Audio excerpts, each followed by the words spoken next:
Hi, hun. It's still Thursday, and I have more to tell you, but I'm going to do it sitting on the floor because I want to. I've been thinking a lot about poetry and why I got 2 degrees in fancy words, which doesn't pay the bills.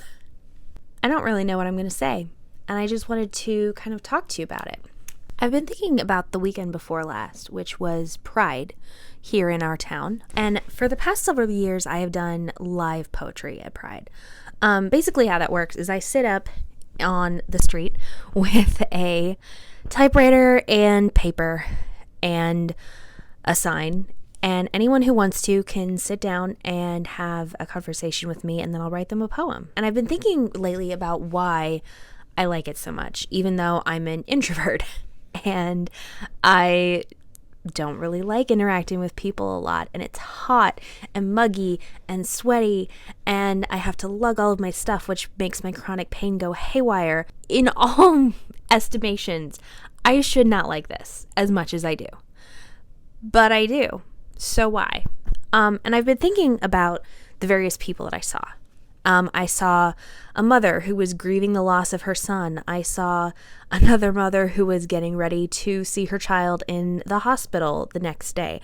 I saw somebody who had come out over the course of the last 2 years. I saw a lot of people who were feeling a lot of really relatable things.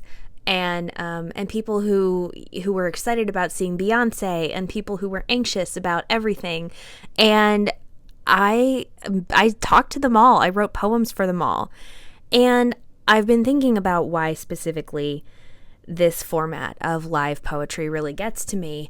And I think it's because I get to talk to somebody in a random moment in time, whoever they are in that moment. We chat, and I see who they are in that moment, and I get to honor that in a poem.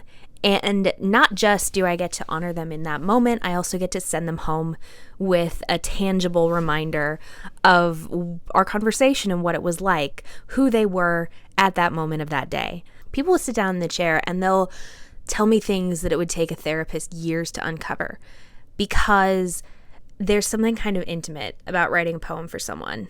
I feel like I get to talk to all of somebody, especially this year with, trans rights in our state getting rolled back. There was a kind of desperation and a kind of frustration to this pride that was very tangible. And being able to bring poetry into that space really felt like something really special. You know that I don't know what my religious beliefs are. I grew up super, super fundamentalist, and I'm not that, but I don't know what I am. I don't know if I'm still a Christian. I don't know if I'm agnostic or atheist. I don't know anything about that, but I do know that doing poetry at Pride was a spiritual experience. It was sacred to me. And a lot of people asked if I was charging money for the poems, and I said I'm taking optional donations for XYZ, but I don't believe in charging. The first time I said it, I was like, I know this is true. I don't believe in charging. But why? The thing is, I do believe that poets and artists should be paid what they're worth. So why don't I believe in charging for this? I think there are many ways that I can get paid for the vast amount of work and practice and school that I have gone through. But this isn't one of them.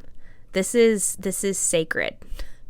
This is intimate. I wrote in one of my poems, I'm not afraid of the burden of loving you. It is a sacred weight. And I believe that. And I feel like in those 5 minutes, I got to love each and every person who sat down at my table. And I got to tell them, I see you. I'm not afraid of that burden. And it's sacred. I love you. I miss you. I'll see you in the next one.